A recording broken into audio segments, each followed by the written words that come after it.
Heading डालो AS12 accounting for government grants.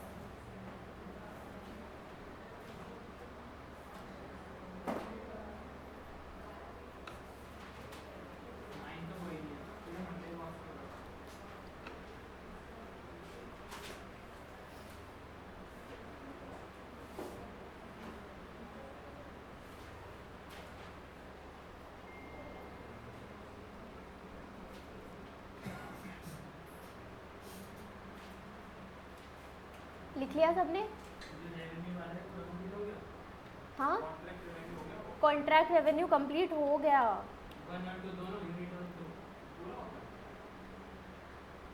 Unit 1 and 2 सिर्फ contract revenue complete हुआ है ना ये?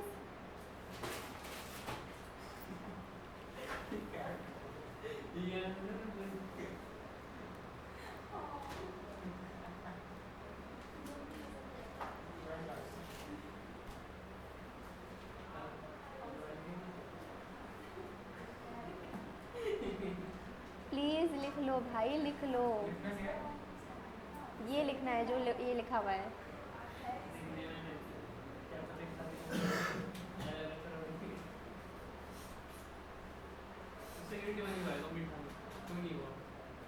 क्या?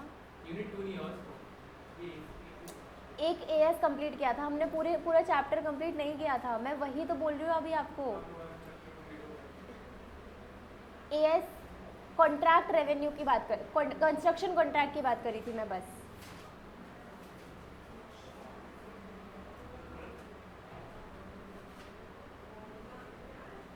हम आगे पीछे AS पढ़ सकते हैं, ऐसा कुछ ऐसा नहीं है कि कोई AS समझ में नहीं आएगा अगर हम आगे पीछे पढ़ेंगे तो।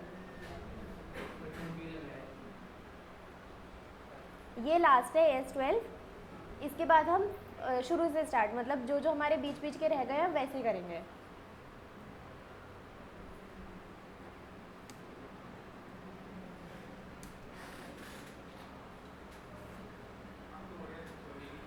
क्या?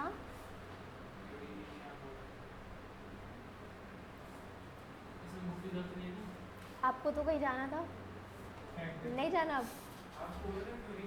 अरे यार आप लिखो बैठ के बस।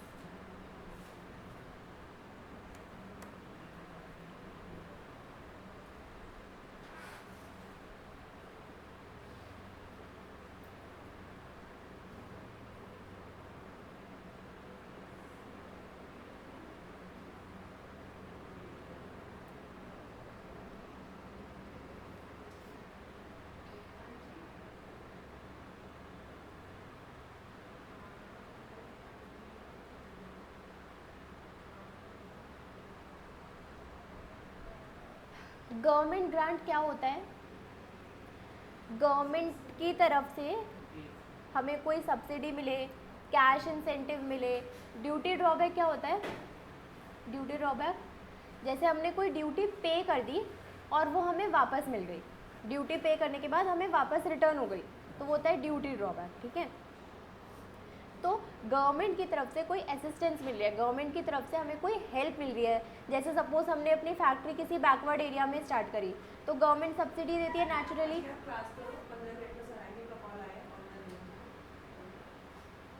ठीक है, अब वो गवर्नमेंट की हेल्प असिस्टेंस कैश में भी हो सकती है और काइंड में भी हो सकती है। ठीक है, हम इसको बोलते हैं with the condition, with certain condition, कि मतलब अगर गवर्नमेंट सब्सिडी देगी ना हमें मशीन खरीदने की, तो हमें उसे मशीन ही खरीदनी है। अगर हम उससे कोई और काम करेंगे तो गवर्नमेंट हमसे वो गवर्नमेंट ग्रांट रिफंड भी कर सकती है, वापस भी मांग सकती है, अगर हम गवर्नमेंट के कंडीशंस को फुलफिल नहीं करेंगे तो। ठीक है, तो government grant assistance by the government in cash or in kind to an enterprise for past or future compliance with certain conditions, for example subsidy, cash incentive, duty drawback etcetera. ठीक है,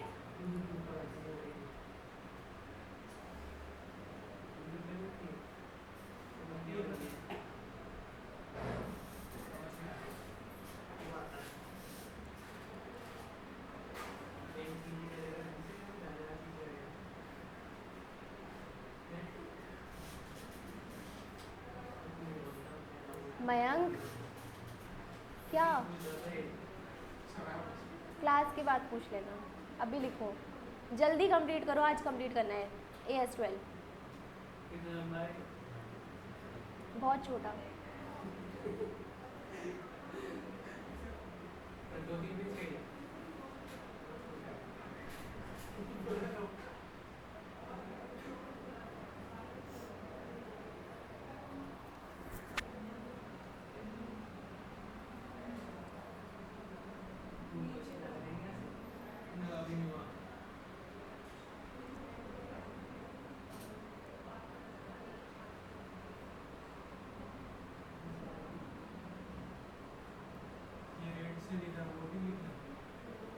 वो मैं अभी पहले वो मैं समझा देती हूँ ना।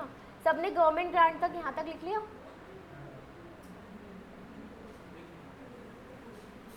यहाँ तक हो गया, एक्सेट्रा तक डन। सेकेंड पॉइंट क्या है? Accounting for government grant. यहाँ पर एक कैपिटल अप्रोच होती है और एक इनकम अप्रोच होती है, ठीक है। कैपिटल अप्रोच और इनकम अप्रोच में क्या डिफरेंस है? इनकम अप्रोच में हम इनकम कहाँ लिखते हैं बताओ? पीएनएल के क्रेडिट साइड लिखते हैं। तो इनकम अप्रोच वही है कि हम उसको इनकम ट्रीट करेंगे, गवर्नमेंट की तरफ से हमें जो कैश रिसीव हुआ है हम उसको इनकम ट्रीट करेंगे। तो इनकम अप्रोच में हम उसको कहाँ लिखे जाएंगे? पीएनएल के क्रेडिट साइड पे लिखेंगे गवर्नमेंट ग्रांट। अगर हमें 100 रुपीज़ रिसीव हुआ है तो हम उसे वहाँ पे लिखेंगे, ठीक है। ये कौन सी अप्रोच है हमारी? Income approach. कैपिटल अप्रोच क्या बोलती है? कैपिटल अप्रोच हमें बैलेंस शीट में गवर्नमेंट ग्रांट को शो करने को बोलती है ना। तो हम उसको कहाँ लेके जाएंगे? Part of share holder fund, मतलब हम उसे कहाँ पे लिखेंगे? लाइबिलिटी साइड पे शो करेंगे, ठीक है। हमारे पास अब बैलेंस शीट में तो दो एस्पेक्ट होते हैं, लाइबिलिटी और एसेट। तो दोनों सेम अमाउंट से इंक्रीज होने चाहिए तभी बैलेंस शीट इक्वल होगी। तो हमें कैपिटल अप्रोच क्या बोलती है कि जो पैसा आया वो बैंक में जाएगा, एसेट इंक्रीज होगा, और दूसरी साइड रिजर्व्स में हम दिखाएंगे 100 रुपये, ठीक है, उसको टैली करने के लिए। तो ये है कैपिटल अप्रोच और ये है इनकम अप्रोच। तो आप ये भी लिख सकते हो। इसकी एंट्री क्या हो जाएगी? Bank account debit to bank. तो देखो दोनों में ही इंक्रीज होगा, है ना, भले ही हमारे पास कैपिटल आए या फिर एज अ इनकम आए। अब बैंक तो डेबिट होगा, लेकिन इनकम अप्रोच में हम 2 पीएनएल करेंगे और कैपिटल अप्रोच में हम 2 रिजर्व करेंगे, ठीक है।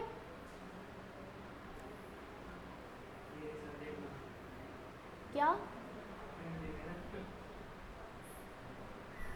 ये सर है?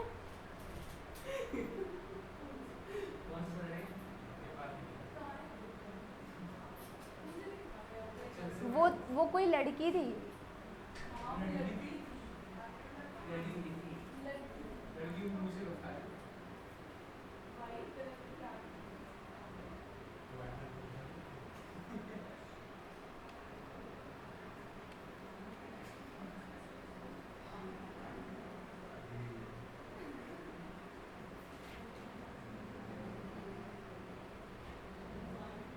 आपको उसमें भी कोई डाउट था क्या, जो मैंने अलग से क्वेश्चन दिए थे? इसके नहीं, एक तो AS2 के दे दिए और इसके दिए थे कंस्ट्रक्शन कॉन्ट्रैक्ट के दिए थे।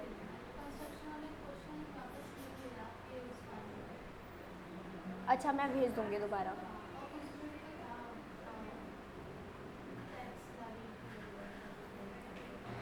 कौन से एस में?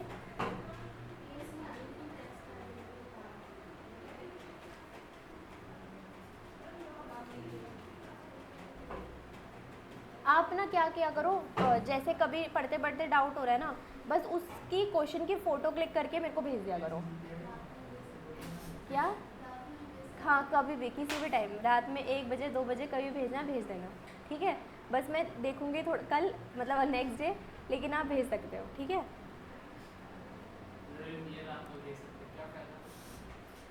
अरे तो उसको पढ़ रही होती है तो फिर बाद में भूल जाता है ना डाउट।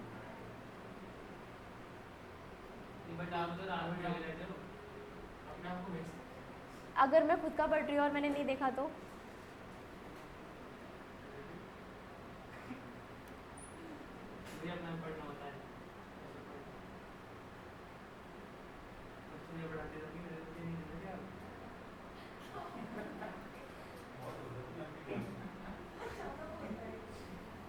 हो गया यहाँ तक कंप्लीट? यहाँ तक समझ में आ गया?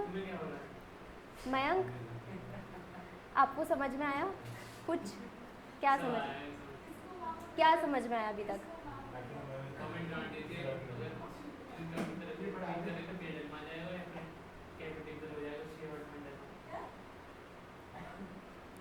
थोड़ा फास्ट फॉरवर्ड बोल दिया, लेकिन बोल दिया। आगे यहाँ तक लिख लिया? पॉइंट नंबर 3 पे। हाँ बना लो, उसको याद रहेगा कि क्या है क्या नहीं।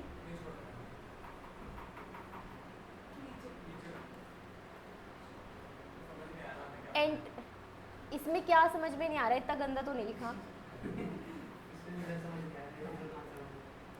एंट्री लिख लेना, bank account debit to PNL slash reserve. फिर है recognition of government grant. A government grant is not recognised until there is a reasonable assurance that the enterprise will comply with the condition attaching to it and the grant will be received. हम government grant को recognise कब करेंगे?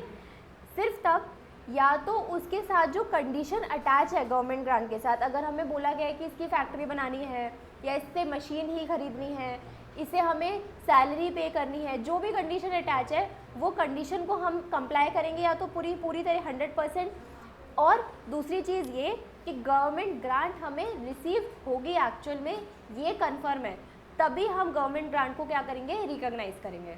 ठीक है, और दोनों conditions fulfil होने चाहिए। ऐसा नहीं कि कोई एक कंडीशन हो रही है और एक कंडीशन नहीं हो रही, दोनों कंडीशंस फुलफिल होनी चाहिए।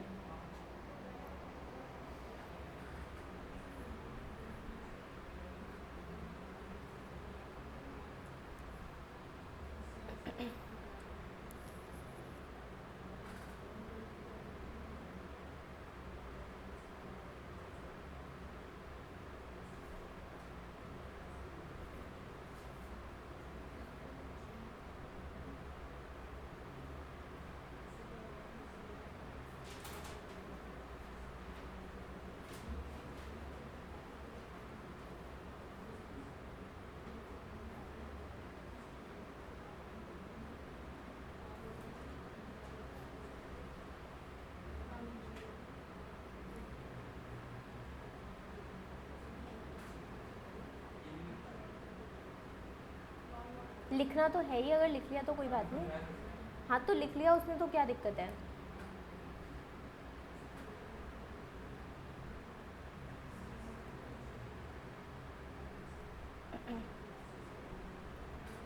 पॉइंट नंबर 3 सबका कंप्लीट हो गया?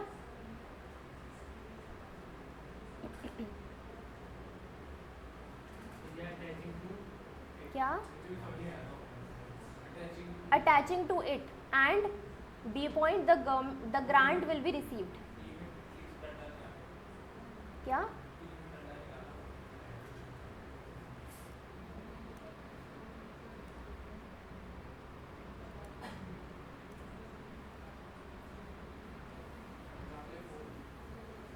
थर्ड पॉइंट तक हो गया सबका? Non monetary kind grant can be in the form of land, other resources given at concessional rates. In these cases, it is usual to account for such asset at their acquisition cost, nominal value of the asset given for free. देखो, अगर हमें कोई land government की तरफ से free में मिल गया और हमने कुछ भी पे नहीं करा, तो हमें उसके लिए एक नॉमिनल अमाउंट हमारे बैलेंस शीट में हमें शो करना पड़ेगा। हम बैलेंस शीट में फिर कितने 1 रुपये से लैंड की वैल्यू को शो करेंगे। ऐसा नहीं करना कि लैंड हम बैलेंस शीट में शो करेंगे ही नहीं, ठीक है, वो गलत ट्रीटमेंट होगा। एज पर AS 12 हमें अगर कोई एसेट फ्री में मिला है तो हमें बैलेंस शीट में उसको 1 रुपये के अमाउंट से हम उसको शो करेंगे, ठीक है। दूसरी चीज़ ये कि अगर लैंड 10 लाख रुपए का था और हमें 5 लाख रुपए ग्रांट मिल गए, तो हम लैंड की वैल्यू को हम इस तरीके से दिखाएंगे, land 10 lakh minus grant 5 lakh और फिर 5 लाख, इस तरीके से हम शो करेंगे, ठीक है।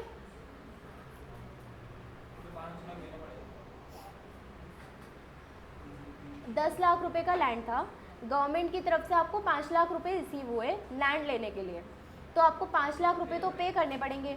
तो आपको लैंड कितने का पड़ा? 5 लाख का। तो हम लैंड की जो फाइनल फिगर दिखाएंगे वो 5 लाख रुपीज़ दिखाएंगे और इनर कॉलम में 10 लाख माइनस 5 लाख करेंगे।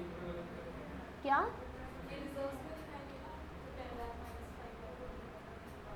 10 लाख माइनस 5, ये तो ये तो ऐसे ही हो गया ना। हाँ, जैसे हम उसमें दिखाएंगे ना नोट्स टू अकाउंट्स में, ऊपर बैलेंस शीट में तो हम क्या दिखाएंगे, लैंड की वैल्यू तो 5 लाख दिखाएंगे, लेकिन नीचे नोट्स टू अकाउंट्स में हम क्या करेंगे, लैंड को दिखाएंगे 10 लाख और फिर वहाँ पे बताएंगे कि गवर्नमेंट ग्रांट हमें 5 लाख का मिला, तो इसलिए लैंड की वैल्यू 5 लाख आई। ठीक है। दूसरी चीज़ मैंने ये बताई कि अगर लैंड हमें फ्री में मिला, कोई एसेट हमें फ्री में मिला, तो हमें उसे बैलेंस शीट में 1 रुपये पे दिखाना पड़ेगा। ठीक है। हम क्यों, क्या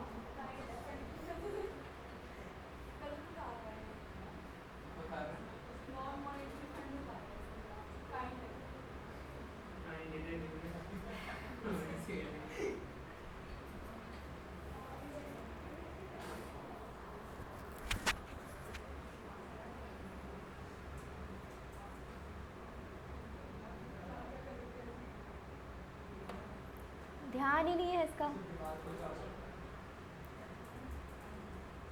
ये अपना आप से बना रही है कुछ भी अपना आप से बोले जाती है। लिख लिया 4 पॉइंट। और आप उसकी बात बना जाएगा।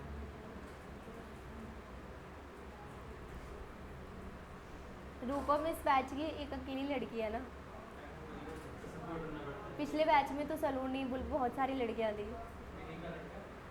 अच्छा विदिका मैं भूल गई विदिका को तो मैं भूल ही गई, विदिका कम आती है ना, विदिका भी नहीं बोल रही कि मैं भी हूँ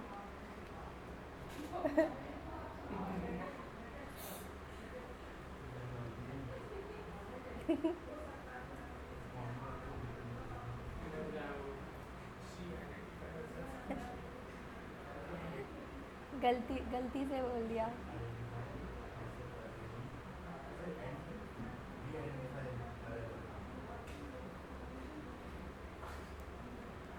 अभी लॉ में पढ़ा है ना, ही में शी भी इंक्लूड है, शी में ही इंक्लूड है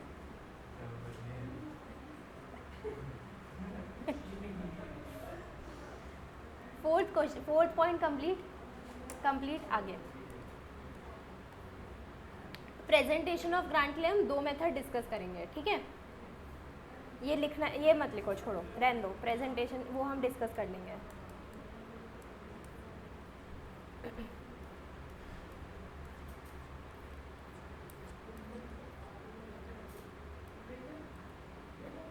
अब ग्रांट एज इनकम हम ले रहे हैं, तो हम उसे क्या, उसका ट्रीटमेंट क्या करेंगे, ये उसके ट्रीटमेंट्स लिखे हैं। ठीक है, ये सारे हमारे ग्रांट्स हैं और ये हमारे उसके ट्रीटमेंट हैं। तो ग्रांट एज इनकम है तो हम उसे कहाँ पर लेकर के जाएंगे, credit of PNL. Grant received for expenses है, एक्सपेंसेस के लिए, खर्चा करने के लिए हमें ग्रांट मिला, जैसे सैलरी पे करने के लिए हमें ग्रांट रिसीव हुआ, तो हम क्या करेंगे, credit the grant in PNL account only when expenses are incurred. देखो, अगर हमें कोई खर्चा करने के लिए ग्रांट रिसीव हुआ है तो पीएनएल के एक्सपेंस साइड तो हम उसे सिर्फ तभी लिख सकते हैं ना जब हमने वो एक्सपेंस इनकर किया हो। सर नहीं है वो, पढ़ा रहे थे। अच्छा ठीक है, तो एक्सपेंसेस साइड पे हम उसको सिर्फ तभी लिखेंगे ना जब हमने वो खर्चा किया हो, है ना, जब एक्सपेंस इनकर हुआ हो। लेकिन उससे पहले वो जो पैसा हमें मिला है गवर्नमेंट की तरफ से, उसको हम कहाँ शो करेंगे, अगर हमने वो एक्सपेंस किया ही नहीं तो लाइबिलिटी साइड शो करेंगे। फॉर एग्जांपल, कहने का मतलब ये है कि जैसे गवर्नमेंट की तरफ से हमें सैलरी पे करने के 50,000 रुपीज़ मिले, ठीक है, तो ये एक सैलरी खर्चा होता है, एक्सपेंस होता है, और उसके लिए हमें ग्रांट रिसीव हुई है 50,000 रुपीज़। तो अभी तक लेकिन हमने सैलरी पे नहीं करी एम्प्लॉयज़ को, तो जब तक हम पे नहीं करेंगे तब तक ये 50,000 हम कहाँ शो करेंगे, बैलेंस शीट के लाइबिलिटी साइड पे शो करेंगे। लेकिन जब हम पे कर देंगे तो हम कहाँ शो करेंगे, एक्सपेंस साइड पे शो करेंगे। 2 पॉइंट क्लियर हो गए, 1 और 2 क्लियर। पॉइंट नंबर 3 है फॉर करेंट एसेट। हम फॉर करेंट एसेट्स को बाय करने के लिए अगर हमें ग्रांट रिसीव हुई तो हम उसे कहाँ लेके जाएंगे, कैपिटल रिजर्व में लेके जाएंगे। मतलब बैलेंस शीट के लाइबिलिटी साइड पे कैपिटल रिजर्व में हम लिखेंगे उसको, ठीक है। अगर हमें for promoter contribution backward area में कुछ स्टैब्लिश करने के लिए ग्रांट रिसीव हुई है, या तो वर्ड आपको दिखेगा क्वेश्चन में प्रोमोटर कंट्रीब्यूशन, या फिर क्वेश्चन में बात कर रहे होंगे किसी बैकवर्ड एरिया को इस्टेब्लिश करने से रिलेटेड, तो हम उसको कहाँ लेके जाएंगे, क्रेडिट टू कैपिटल रिजर्व। ठीक है, अभी हम क्वेश्चन देखेंगे ना, तो उसके अंदर केस स्टडी बना करके लिखा होगा कि इस चीज़ के लिए हमें ग्रांट रिसीव हुई और उसका ट्रीटमेंट हमने सपोज प्रोमोटर कंट्रीब्यूशन के लिए ग्रांट रिसीव हुई और उसको हमने पीएनएल में शो कर दिया, तो आपको आंसर देना होगा कि नहीं ये ट्रीटमेंट गलत है, हमें उसको कैपिटल रिजर्व में लेकर के जाना था। ठीक है, फिर फिफ्थ पॉइंट है बेल आउट ग्रांट, मतलब सब्सिडी अगर हमें मिली है तो उसके लिए भी हम क्या करेंगे, क्रेडिट ऑफ पीएनएल लेकर के जाएंगे। फॉर फिक्स एसेट्स हमें मिला है तो फिक्स एसेट के लिए हमें ये दो मेथड का यूज़ करना होगा। ठीक है, जो अभी हम नीचे पढ़ेंगे। अब लिखो ये टेबल पूरी।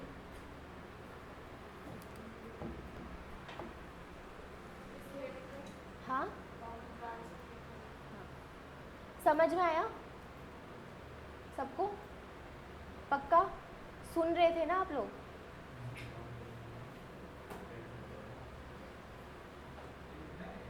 नहीं, ब्रेन में रखो उसको, याद कर लो। सही में नहीं लिख रहे हो, बताओ क्या यार रोशन।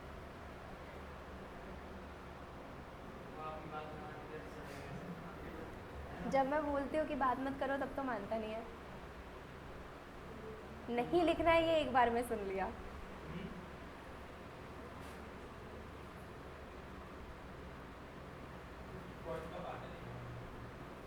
क्या? हाँ हाँ,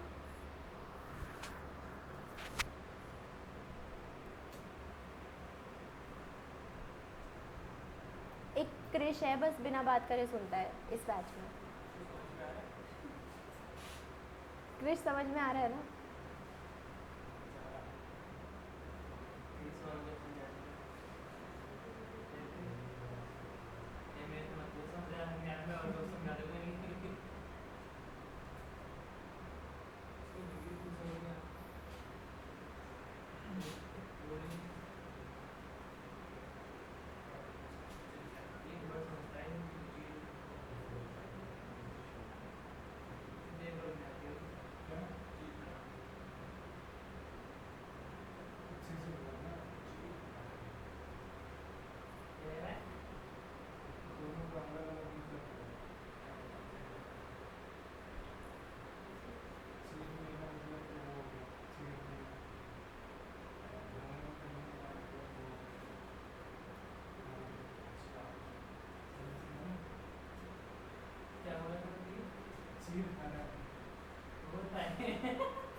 मयांक कितनी तेज, तुम क्यों फिर से सर से डांट खाना चाहते हो? जल्दी करो।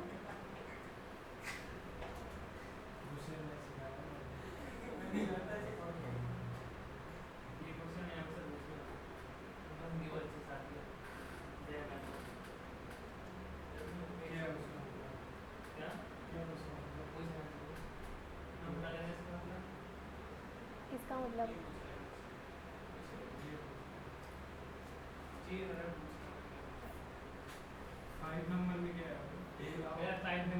बेल आउट ग्रांट मतलब सब्सिडीज, बेल आउट ग्रांट।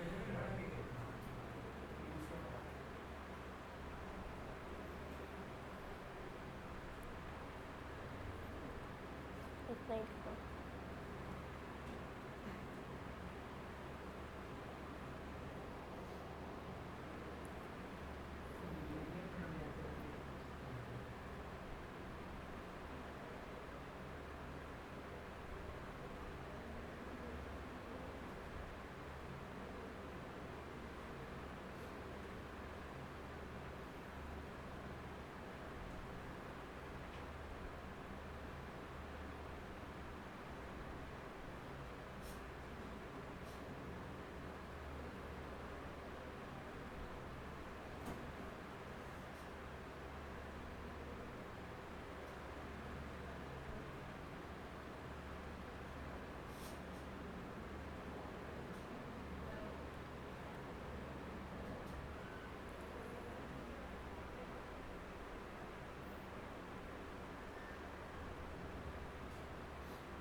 कहाँ पे?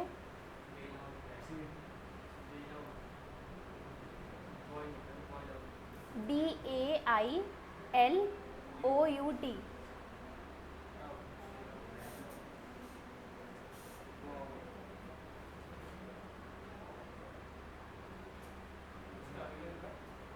सब्सिडीज कहाँ पे? Bail out grant. क्या कितनी बार पूछोगे कि क्वेश्चन?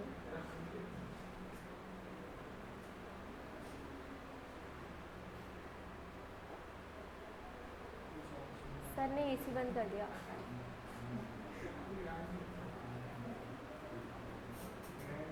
सर ने ऐसे कर दिया।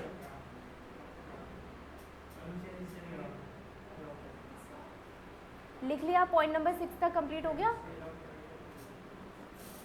कंप्लीट? मयंक, रुशिल, कंप्लीट ना?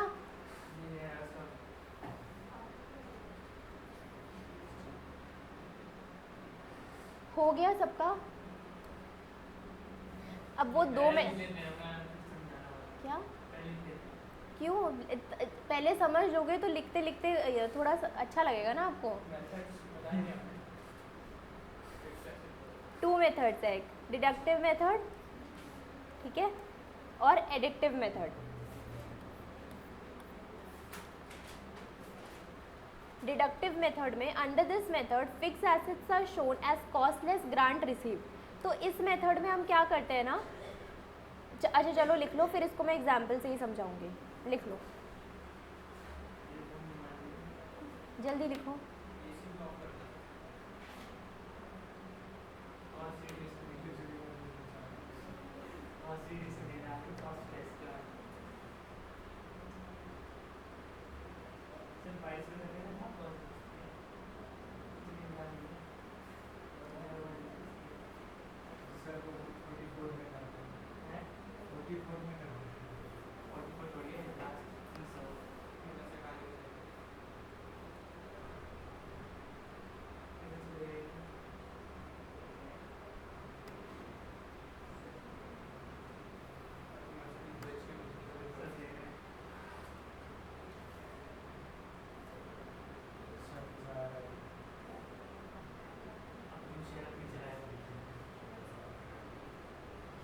जल्दी कंप्लीट करो।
हो गया कंप्लीट?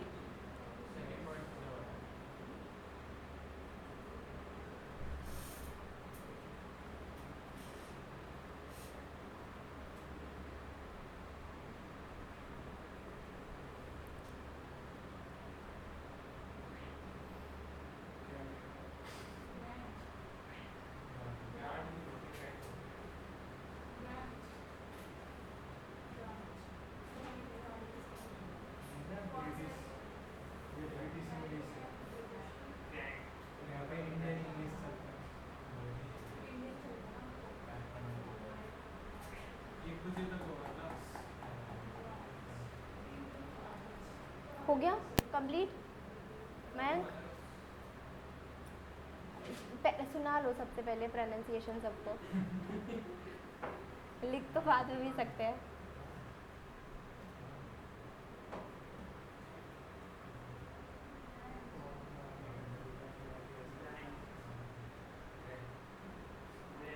डन।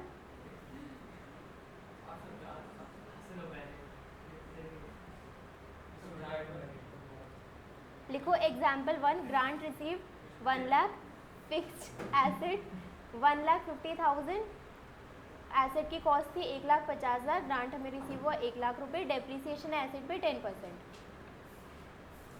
अब हमें इसको डिडक्टिव मेथड के थ्रू करना है।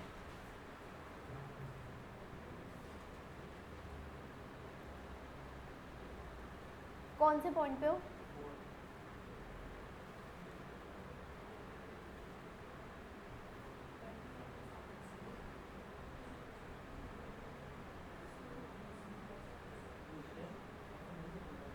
डन। अच्छा,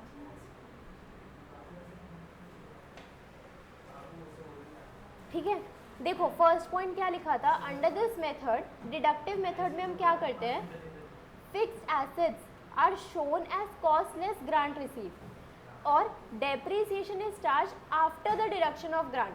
क्या मतलब हुआ इसका कि ग्रांट को हम कैसे शो करेंगे, एसेट जितने का था 1,50,000 का, ग्रांट हमें 1 लाख का रिसीव हुआ, तो हम एसेट को इस तरीके से माइनस करके कितने पे लेकर के आएंगे, 50,000 पे, क्योंकि हमें तो 50,000 का पड़ा हुआ एसेट, ठीक है। और उसके बाद डेप्रिसिएशन हम कौन से अमाउंट पे लगाते हैं, चार्ज करते हैं, जो अमाउंट आफ्टर डिडक्शन आता है, मतलब हम 50,000 पे 10% डेप्रिसिएशन लगाएंगे, तो पीएनएल में डेप्रिसिएशन कितना आएगा, 5,000 रुपीज़। ये हमारा डिडक्टिव मेथड बोलता है, ठीक है।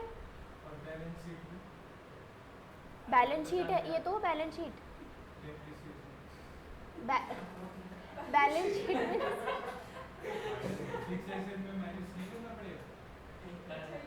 अगर आपने यहाँ पर पीएनएल में दिखा दिया तो फिर यहाँ पर अलग से फिर माइनस करके कैसे दिखा हुआ है। बैलेंस शीट में फुल एसेट का अमाउंट आएगा, ठीक है।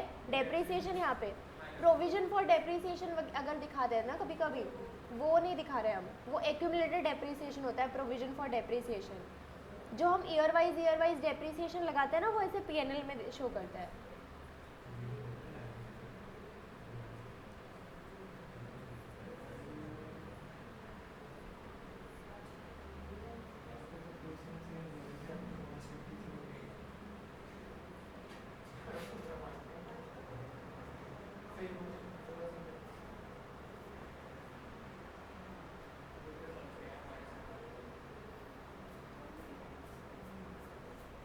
ठीक है, हो गया, ठीक है। तो ये डिडक्टिव मेथड का ट्रीटमेंट है, इस तरीके से करना है हमें।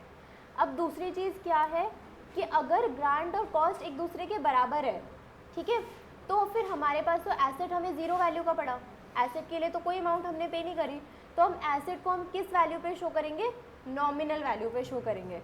तो हम किस तरीके से शो करेंगे, अगर फिक्स एसेट 1,50,000 का है, ग्रांट भी 1,50,000 का है, तो हम बैलेंस शीट में क्या शो करेंगे, फिक्स एसेट 150, ग्रांट 150, 1 रुपये, और इसको बैलेंस करने के लिए हम क्या दिखाएंगे, कैपिटल रिजर्व में 1 रुपीज़ दिखाएंगे, क्योंकि डेप्रिसिएशन तो अब लगेगा नहीं एसेट पे, ठीक है। तो ये हमारा एग्जाम्पल 2 हो गया। लिखो आप, मैं चला दूँगी। नहीं, मैं जा रही हूँ, लिखो एग्जाम्पल और एग्जाम्पल 3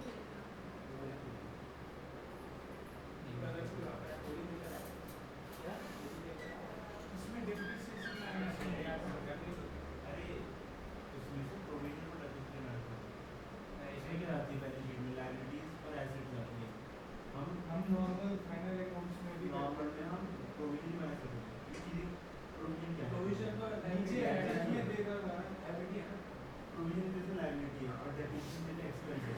तो बैलेंस आ गया, प्रोविजन हम बैलेंस शीट में जो रहता है, बैलेंस में जो रहता है वो माइनस करते हैं, लेकिन जो नीचे एडजस्टमेंट में देना तो दो जगह जाना, दोनों जगह लेके जाते हैं।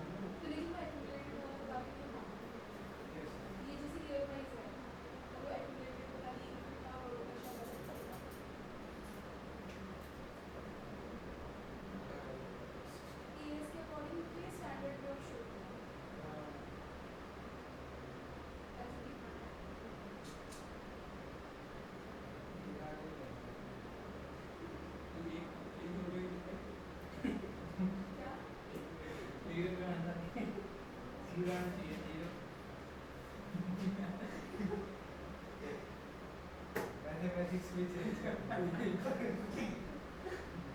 क्या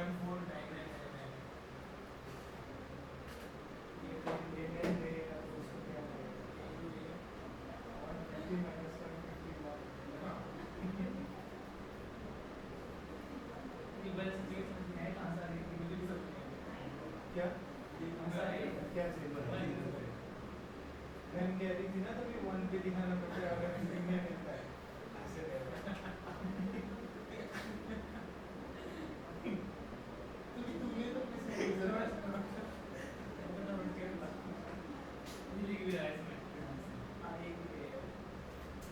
जीरो में नहीं दिखा सकते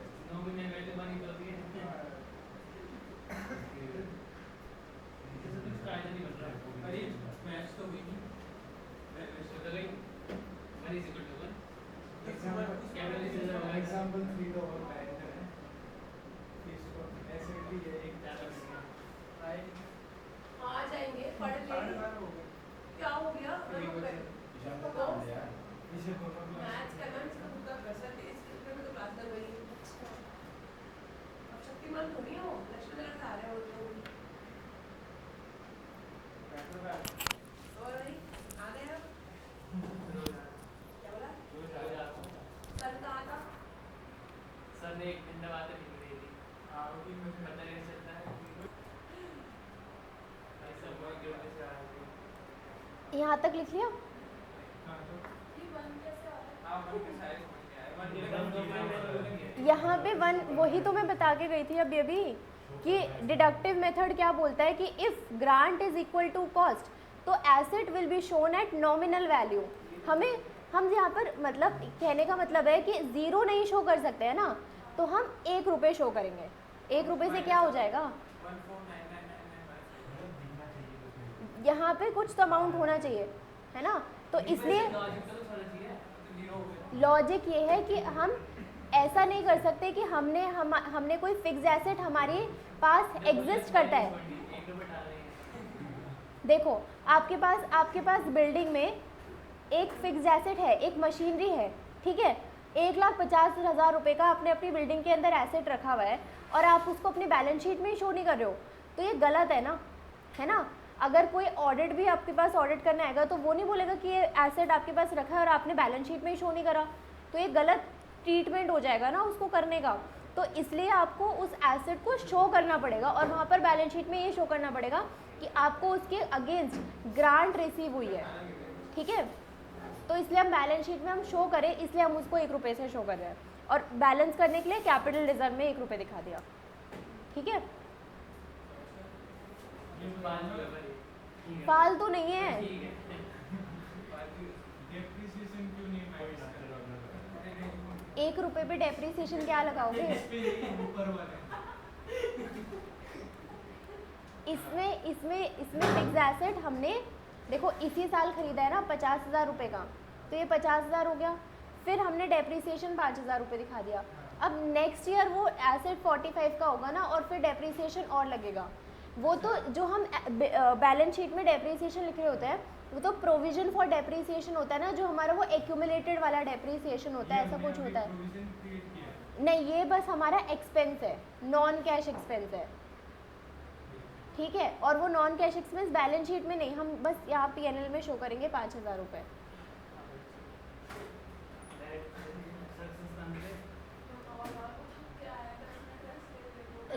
10 मिनट ये कंप्लीट करके जाओ आप, एग्जाम्पल 3 तक कंप्लीट।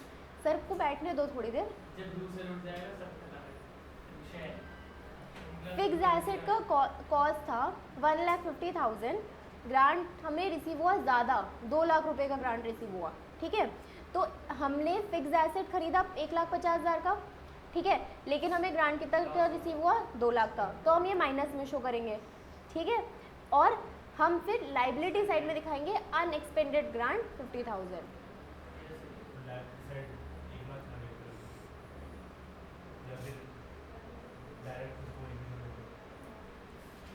क्या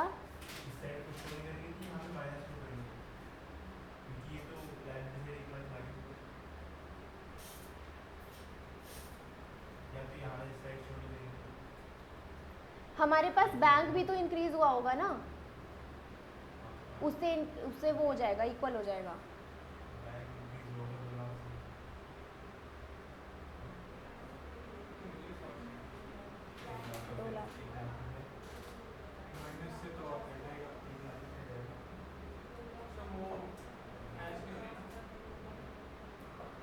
अभी ये लिख लो, अभी तो एग्जाम्पल करेंगे ना, पूरा फुल फ्लेज एग्जाम्पल करेंगे, उसमें समझ आ जाएगा।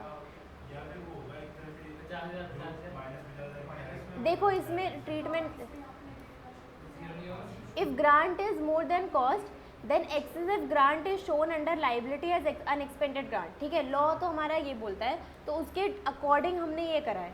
ठीक है, एक्सेसिव आया वो देते जाएगा एक तरह से, उसको वहाँ शो ना करके डायरेक्ट बदल दो, कोई नेगेटिव है ना। हाँ हाँ हाँ हाँ, नेगेटिव अमाउंट ऐसा कुछ नहीं है, लेकिन हम बैलेंस शीट में नेगेटिव अमाउंट दिखा सकते हैं। ऐसा नहीं है कि बैलेंस शीट में नेगेटिव अमाउंट, हाँ आप यहीं तक कर लो, फिर आप जा सकते हो, फिर दूसरा मेथड शुरू है।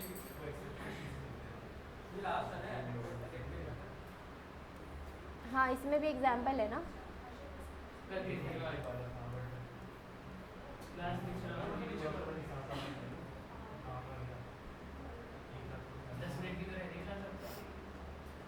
आधा घंटा क्लास, आधा, अभी हम आधा घंटा और पढ़ेंगे 1 बजे तक।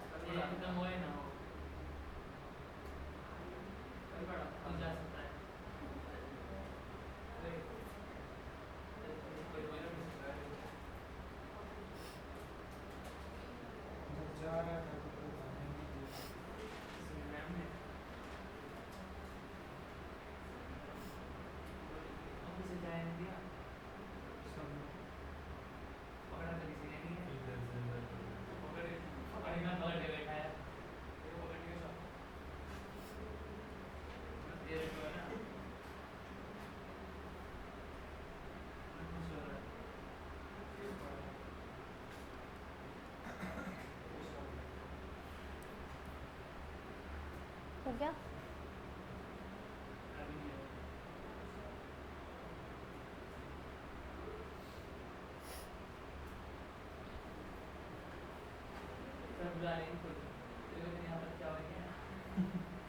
मैथ्स क्यों पढ़ना है आपको? हाँ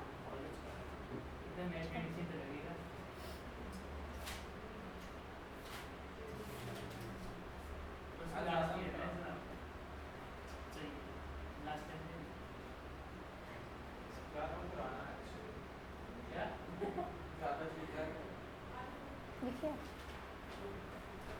हो गए चारों पॉइंट लिख लिए आपने? अभी स्टार्ट कर रहे हो?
हो गया? डन?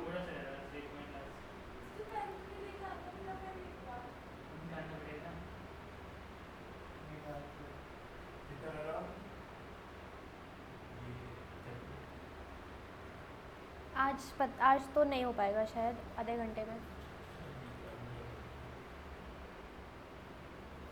अगर आप 1:30 तक रुक जाओगे तो हो जाएगा, लेकिन 1 बजे क्लास है। मुझे जल्दी है ना सिलेबस कंप्लीट कराने की। एक सब्जेक्ट कंप्लीट हो जाएगा तो फिर एक सब्जेक्ट रह जाएगा और साथ में ऑडिट हो जाएगा शुरू। ऑडिट जल्दी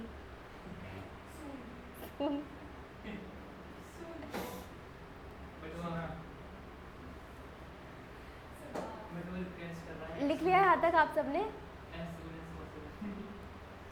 अब एग्जाम्पल लिखो। फिक्स एसेट है 1,50,000 का, ग्रांट रिसीव हुआ 90,000 का, यूजफुल लाइफ है 3 years।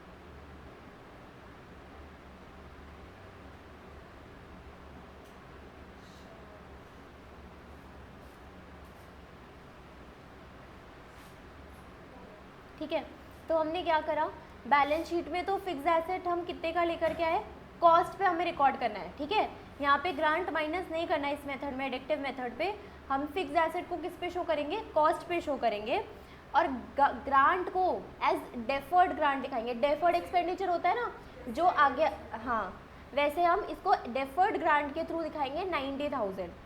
ठीक है, अब ये 90,000 हमारे कितने साल तक के लिए है, 3 साल के लिए, तो 1 साल का 30,000 हो गया। तो अब हम इसको 90,000 को ना इनकम की तरह ट्रीट करते जाएंगे हर एक साल में। ठीक है, तो पीएनएल में फर्स्ट ईयर में ग्रांट लेकर के आए 30,000, फिर पीएनएल में सेकेंड ईयर में 30,000, फिर पीएनएल में थर्ड ईयर 30,000। और फिक्स एसेट को हम किस तरीके से कम करेंगे, डेप्रिसिएशन जो होगा उसके अकॉर्डिंग कम करेंगे। तो 1,50,000 minus salvage value divided by number of years, तो हमारे पास कितना आ गया, 50,000 50,000 50,000। तो हमारे पास एडिक्टिव मेथड क्या बोलता है कि under this method fix assets are shown at cost. हमें यहाँ पर ग्रांट माइनस नहीं करनी है एसेट में से, हमें कॉस्ट पे शो करना है। Grant received are shown as deferred grant, grant को हम डेफर्ड ग्रांट की तरह शो करेंगे। फिर डेप्रिसिएशन हम चार्ज करेंगे कॉस्ट पे। देखो यही डिफरेंस है दोनों मेथड्स में। डिडक्टिव मेथड में हम डेप्रिसिएशन किस अमाउंट में चार्ज करते हैं, ग्रांट को माइनस करने के बाद जो अमाउंट आता है उस पे डेप्रिसिएशन निकालते हैं, और एडिक्टिव मेथड में हम कॉस्ट पे डेप्रिसिएशन निकालते हैं, और फिर जितने टाइम तक वो डेफर होगा उतने टाइम तक हम ग्रांट को डेफर कर देते हैं। ठीक है,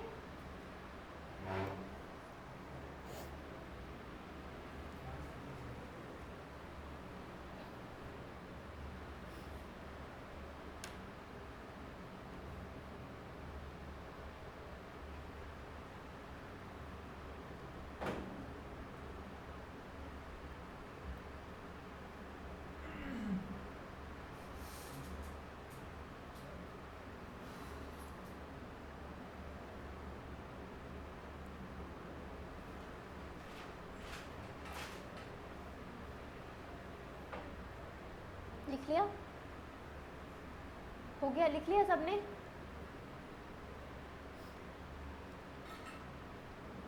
अब ऐसा भी हो सकता है ना कि हमने गवर्नमेंट की कंडीशंस को पूरा नहीं करा। जैसे अभी 3 साल के लिए ये ग्रांट रिसीव हुई थी, फिक्स एसेट के लिए रिसीव हुई थी। अब ये हमने क्या करा, 3 साल पूरा होने के पहले ही हमने कोई कंडीशन गवर्नमेंट की ब्रीच कर दी, तो ये 3 साल से पहले क्या कर देगी गवर्नमेंट, हमें से रिफंड मांग लेगी क्योंकि हमने कंडीशन ब्रीच कर दी। तो अब उसका ट्रीटमेंट किस तरीके से होगा, तो refund of grant it is treated as extraordinary item as per AS 5। Government grant refundable related to revenue is applied first against any unamortized deferred credit remaining in respect of grant excess if any it will be charged to P&L account. Government grant refundable related to fixed assets is inverse in the book value of asset and decrease in the deferred grant reverse the treatment. तो basically हमें grant जिस चीज़ के लिए मिली है हमने हर चीज़ का अलग अलग ट्रीटमेंट देखा है।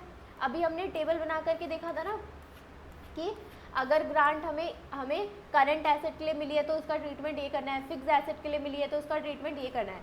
अब रिफंड ऑफ ग्रांट में हम बेसिकली कर क्या रहे हैं ना, जो जिसका ट्रीटमेंट है बस उसका अपोजिट ट्रीटमेंट उल्टा कर देंगे हम, ये वही लिखा है बस।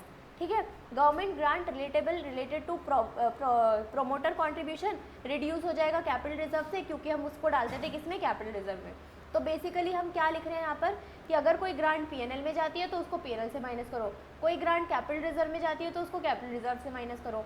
जो भी ट्रीटमेंट उसका होना था उसको हमने रिवर्स कर दिया बस, ठीक है।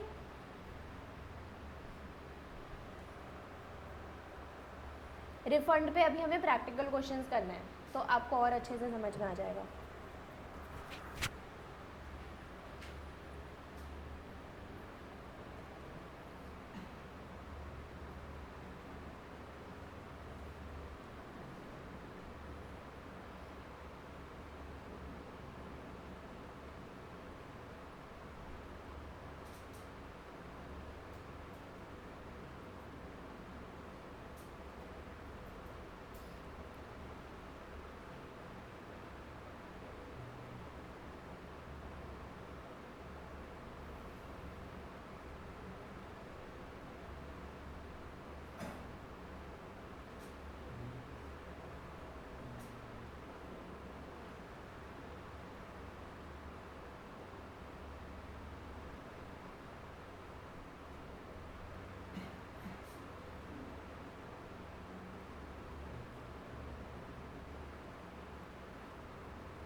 assurance that X Limited will receive the grant in time.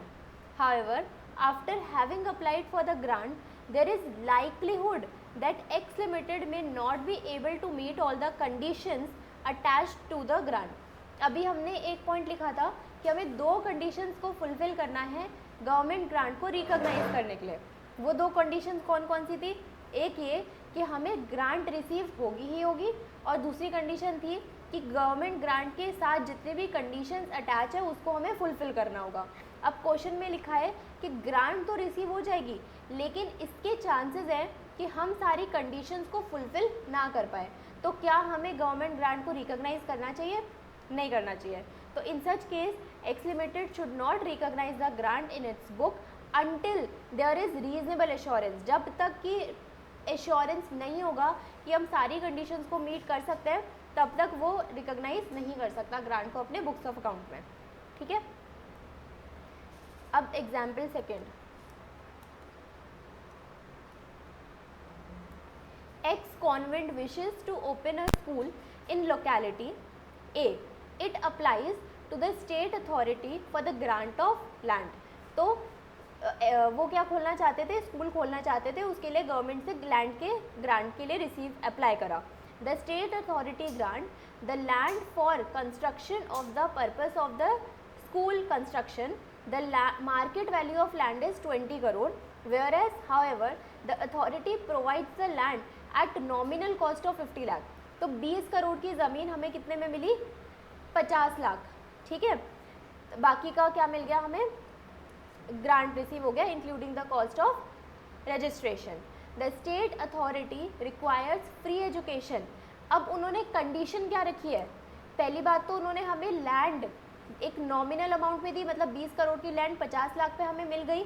दूसरी चीज़ क्या है? उन्होंने हमारे आगे कंडीशन रखी कि आप फ्री एजुकेशन प्रोवाइड करोगे. Free education must be provided to poor children by way of reserving 20% of the seats in the school for such children. There is reasonable assurance that X convent has reason to believe that it can will meet the above condition attach to the grant. तो उसके लिए अगर वो condition attach को fulfil कर सकता है और साथ में ग्रांट भी रिसीव हो ही रही है, दोनों कंडीशंस फुलफिल हो रही है, तो हम ग्रांट को रिकॉग्नाइज कर लेंगे और लैंड को हम किस पे शो करेंगे? 50 लाख रुपीज़ पे शो कर देंगे. ठीक है. Example. Next example. The central government is planning to generate large employment in rural and backward areas. Thus it is planning to give grant for the same 2 entities who will meet the required condition. F Limited applied for the grant to central government. The government will give grant on the condition that. तो central government क्या चाहती है? Rural और backward area में generate हो employment.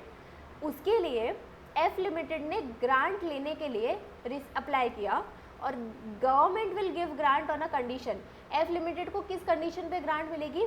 That it will be required to construct a factory where it would need to employ at least 500 workers for 5 years. तो उसको grant तो मिल जाएगी, लेकिन गवर्नमेंट की कंडीशन क्या है कि उसको करनी होगी एक फैक्ट्री कंस्ट्रक्ट जिसमें वो 500 लोगों को 5 साल में एम्प्लॉयमेंट प्रोवाइड करेगा एटलीस्ट. ठीक है. Total cost of construction is expected to be 50 crore. Grant is 30 crore. तो उसको एसेट कितने का पड़ेगा? 20 करोड़ का. और साथ में कंडीशन ये है कि 500 लोगों को 5 साल तक एम्प्लॉयमेंट प्रोवाइड करना है. F limited will be able to recognise the grant only if the reasonable assurance कि वो कंडीशन मैच कर लेगा. बस यहाँ तक. फिर 2 मेथड फॉर प्रेजेंटेशन वो हमने देख लिया. ठीक है. Illustration 1. Illustration 1. Z Limited purchased a fixed asset for 50 lakh. Z Limited purchased a fixed asset for 50 lakh which has the estimated useful life of 5 years with the salvage value of 5 lakh. On purchase of asset, government granted it a grant for 10 lakh. तो हमारे पास asset कितने रुपए का है? 50 लाख रुपए का, उसमें से हमें ग्रांट कितने की मिल गई 10 लाख रुपए की, तो एसेट हमें कितने का पड़ा 40 लाख रुपए का, है ना। और हमें बताया गया कि उस एसेट की सैल्वेज वैल्यू है 5 लाख रुपए और उसकी यूजफुल लाइफ कितनी है 5 साल, ठीक है। पास necessary journal entries in the books of the company for first 2 years. हमारा क्वेश्चन की रिक्वायरमेंट क्या है, हमें 2 साल की जर्नल एंट्रीज पास करनी है। If the grant amount is deducted from the value of fix asset, तो इसका मतलब ये लाइन हमें क्या बता रही है, हमें कौन सा मेथड यूज़ करना है वो बता रही है। तो हमें डिडक्टिव मेथड यूज़ करना है। डिडक्टिव मेथड में हम क्या करते थे, हम डेप्रीसिएशन निकालते थे माइनस करने के बाद जो वैल्यू आती थी उस पे, तो माइनस करने के बाद कितनी वैल्यू आ रही है 40 लाख, तो हम इस पे डेप्रीसिएशन लगाएंगे। तो 40 lakh minus 5 lakh divided by 5, depreciation कितना आ जाएगा 7 लाख। और हमें 2 साल की जर्नल एंट्रीज पास करनी है। तो पहली जर्नल एंट्री क्या हो जाएगी हमारे पास, fix asset account to bank account. हमारे पास फिक्स एसेट कितने का आया 50 लाख रुपए का और हमने पैसे खर्च करे 50 लाख, ठीक है। पहली एंट्री तो हम ये करेंगे। उसके बाद हमें जो ग्रांट रिसीव हुआ है ना, तो हम अलग से, आपको ऐसा नहीं करना कि आप फिक्स एसेट टू बैंक ही 40-40 दिखा दोगे जर्नल एंट्री में। हमें दूसरी एंट्री पास करके हमें बैंक को बढ़ाना पड़ेगा और फिक्स एसेट को कम करना पड़ेगा 10 लाख से, ठीक है। तो हमारा इफेक्ट इसका वही बनेगा, फिक्स एसेट 40 लाख का और बैंक भी 40 लाख का, ठीक है। लेकिन एक एंट्री पे नहीं करना, इसको 2 अलग अलग एंट्रीज पे करना है। फिर डेप्रीसिएशन हमने कितना कैलकुलेट किया था, ये भी 7 लाख। तो depreciation to fix asset 7 lakh और फिर डेप्रीसिएशन हमने कहाँ पे लेकर चले गए, पीएनएल के एक्सपेंस साइड पे। तो पीएनएल टू डेप्रीसिएशन 7 लाख। फिर सेकेंड ईयर में हमारी एसेट खरीदने की तो एंट्री कोई होगी नहीं, सिर्फ कौन सी एंट्रीज हो जाएगी, डेप्रीसिएशन की एंट्रीज हो जाएगी, ठीक है। Depreciation to fix asset, profit and loss to depreciation. समझ में आ गया ये मेथड, कुछ लिखना नहीं, मतलब कर लोगे, ठीक है।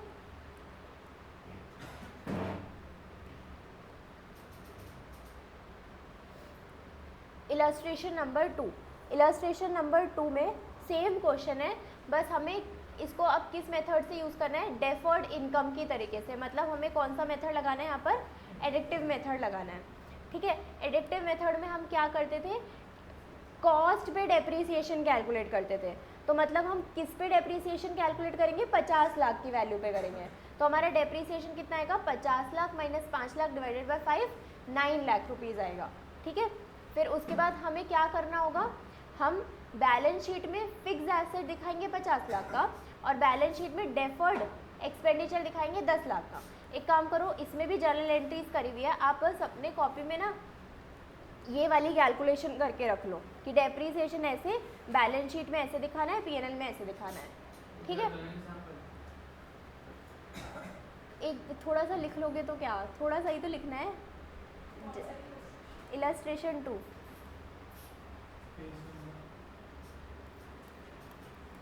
9.6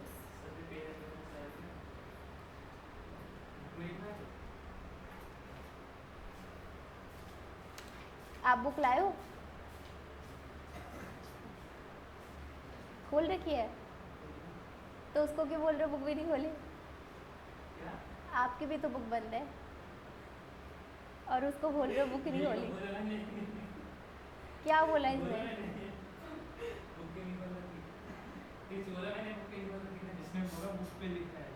अच्छा मुझे सुनाई दिया आपने उसको बोला बुक भी नहीं खोली अभी तक।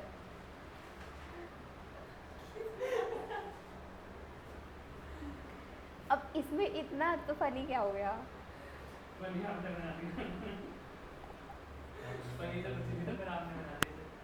अब मेरे को सुनाई वो दिया तो मैंने बोल दिया।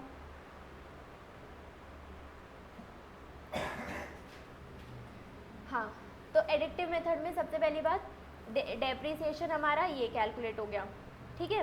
फिर दूसरी चीज़ हमें क्या करनी है, बैलेंस शीट में फिक्स एसेट हम शो करेंगे 50 लाख रुपीस का और डेफर्ड ग्रांट, यहाँ पर क्या लिखेंगे, डेफर्ड ग्रांट कितने रुपीस की, 10 लाख रुपीस की। अब हमें 5 साल तक क्या करना होगा, उसे पीएनएल में लेकर के जाना होगा।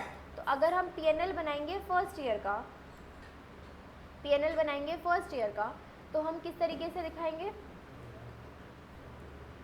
यहाँ पर डेप्रीसिएशन दिखाएंगे और यहाँ पर हम क्या दिखा देंगे, ग्रांट को इनकम में कन्वर्ट कर देंगे।